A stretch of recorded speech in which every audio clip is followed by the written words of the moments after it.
G'day guys, welcome back to the channel. So today we're going to be talking all about these acrylic windows fitted to the Jaycos. So this is our 2018 Jayco Journey Outback, and like the entire Jayco range, these come with the black Dometic acrylic windows. So one thing that we figured out is that these windows do scratch really easily, whether it be from swirl marks from washing the van, or in our case, pinstripes from those slightly narrower bush tracks. So today we're going to go over all about how to clean these windows, how to repair them, and then how to keep them looking good in the future. So let's get straight into it.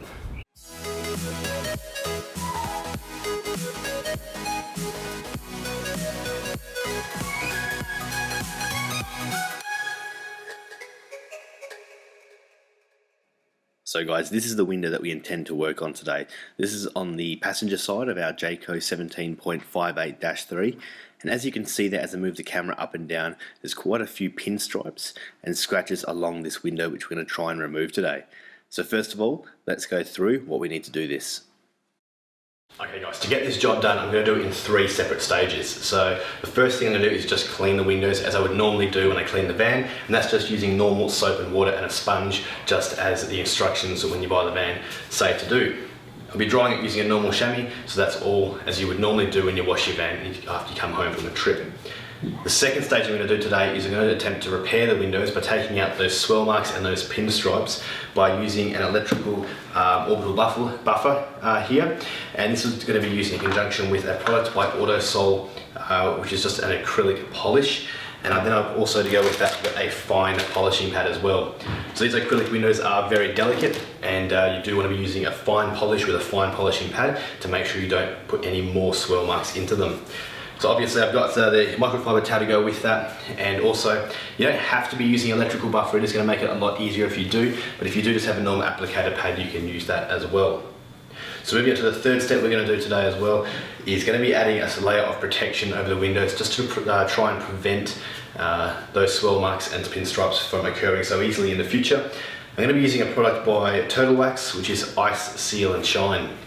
This product here is similar to like a home-based ceramic coating. It just tries to add a small layer on top of the window there, and it will try and help prevent, give it a bit of extra protection and prevent those swirl marks from occurring so easily. So give that a go.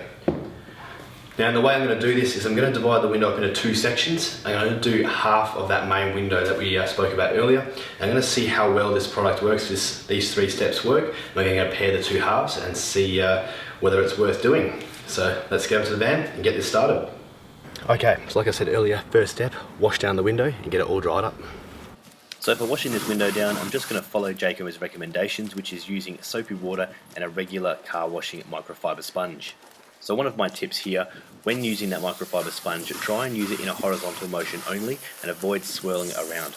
This means that if there is any dirt caught up in that sponge, it's not going to create new swirl marks. You're just going to have to spend more effort trying to get out. And again here, I'm using that chamois in just that one horizontal motion to try and avoid any further swirl marks. Now I've got that window nice and dry, I'm just going to stick some tape around the left hand side of this window to the side we're going to be working on this afternoon, and this is just going to allow us to compare the results with the right hand side that we're going to leave untouched. However, it might not be a bad idea just to tape up your aluminium frame around the window just to ensure that your buffer doesn't nick it and discolour or damage it in any way. So here I'm preparing the buffer for use. I'm using an ultra fine pad. You make sure you don't use a coarse pad because these windows are very delicate and do swirl very easily. So here I've put a few dots of that polish directly onto the pad.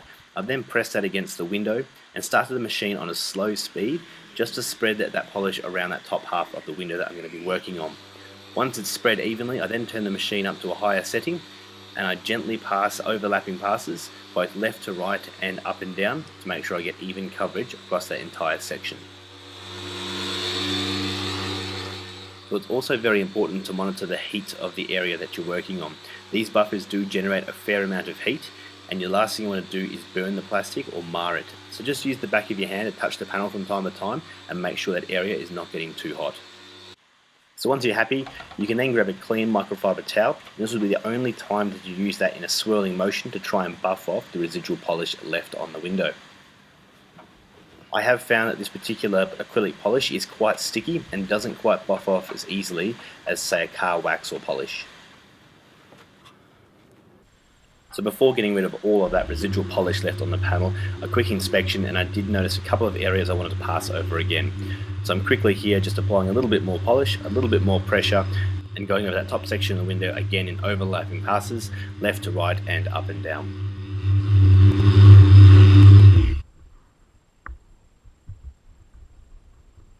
So once you're happy with the result, you can then buff off that remaining polish, and that top section is ready to go for the final step. So here I'm just going to repeat the same section on the lower half of that left side of the window and go over in the same way I've just done for the top section. So I should also explain the Random Orbital buffer that I'm using is quite old, and it is a cheap brand and it's been used a lot, and as such it has now become a rotary buffer and no longer moves in that random orientation. Just keep in mind, if you are using a rotary style tool like this one has become, it is going to mean that the panel that you're working on will build up more heat, and you do have to keep it moving more frequently and can't afford to stop anywhere on the panel, otherwise it does run the risk of burning or marring that plastic.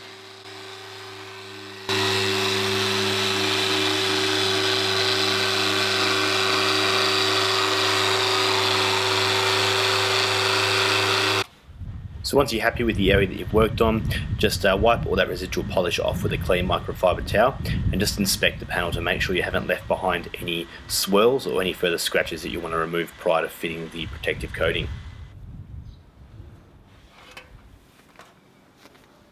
So here I'm using a product called Prep by Geon. This product is specifically designed to remove any oils, contaminants or any other residue that you've used in the polishing processes, and it's the final stage you use before applying any protective coating. I found this product very helpful in removing that really sticky acrylic polish that I've used today. So after a quick inspection, I found a couple of areas I want to pay a little bit more attention to before doing that final protective coating stage. So again, just going to quickly repeat this process on a couple of areas again, and then clean it off, ready for that protective coating.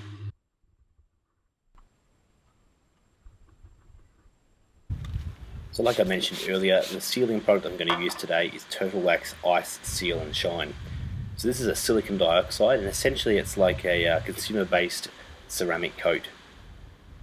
It's designed to be evenly spread onto the panel that you want to protect, and this will essentially leave a very thin layer of protective coating, just like a wax. However, this is designed to be a little bit stronger than a wax, a little bit more chemical resistant, and just last that little bit longer. The best way to apply this product is just using a clean microfiber applicator pad and brushing it in a cross-hatch pattern, just like I'm demonstrating here, just to provide that even coverage. Now this product isn't available in Australia to my knowledge, however you can buy it online, but you do pay a little bit of a premium there for shipping, but the equivalent is something like the Mother's CMX ceramic coating spray as well, which is a similar product. And that there is all it really needs. So I'll take a couple of close-ups there on how that's turned out, but it's come up really nicely, and you can just feel from the texture there, there's a nice even surface there, and you can't see those pinstripes past the tape. So now I'm going to remove the tape, we'll try and get some images of both the inside and the outside and show you the difference it makes. So it is very difficult to get the camera to focus on these pinstripes, as it always wants to focus on the subject through the window. However, you can see as I move the camera up and down here, there are several pinstripes on the back of this window. Whereas if we move down here, we can see in this freeze frame there is a slight end of a pinstripe there in the red circle, and again in the next freeze frame we can see the end of that pinstripe, indicating where that tape was and where I have and haven't polished that window. So overall, this side of the window on the front has turned out really well. Okay guys, so there you have it. This side on the right here has been done, and this side here on the left is still being left untreated. Now, it's really hard to pick up on camera here, all these fine scratches on the left hand side, but when you're here in person, there is definitely a noticeable difference between this left and right side. This left side here has plenty of pinstripes down it. Most of them are fairly minor, but this front side here, look, there are just a couple of little tiny scratches, but almost all gone. So very happy overall with the result that we've got from that, and having that basic ceramic coating on there as well. I know it's just going to be that little bit more resilient now to both washing the van and those swirl marks you get from the sponges, and also maybe it might be a little bit more resistance to passing light branches and leaves and whatnot that brush up against the side of it. So going around now and doing all the rest of them, it's definitely going to make the van look a whole lot better. And look at something as well you want to keep in mind, maybe when you go to sell the van as well, you can definitely get those windows looking really good and like brand new if you do something like this. So the other thing I'll do is I'll put a link to all the products that I bought and used in this video in the description below as well. So if you want to go out and buy the same stuff that I've used here, which does definitely work on these Dometic windows, then you can do that by going down there. Okay guys, so I thought while we're here I'd give you a couple of quick tips and tricks that we've learned along the way in relation to these windows. So the first one I'll talk about is these screens. So this is a 2018 model and it came with these solar screens that come up and lock into place, and also the midgie screens that come down as well. Now one question that's frequently asked about them is, can I or should I travel with these blinds open or closed, and does it make much of a difference? Now personally, we always travel with all of our window blinds wide open.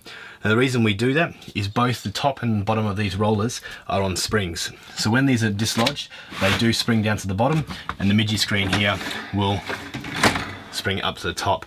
Now if these shades are closed either way and you're going along a bumpy road or off-road on corrugations, for whatever reason these dislodge, these screens are going to slam to either end and potentially cause some damage to the rollers in either side. It's the last thing you want, is to have a broken window when you get to camp. So my opinion, leave these when you can wide open, prevent any damage to those springs.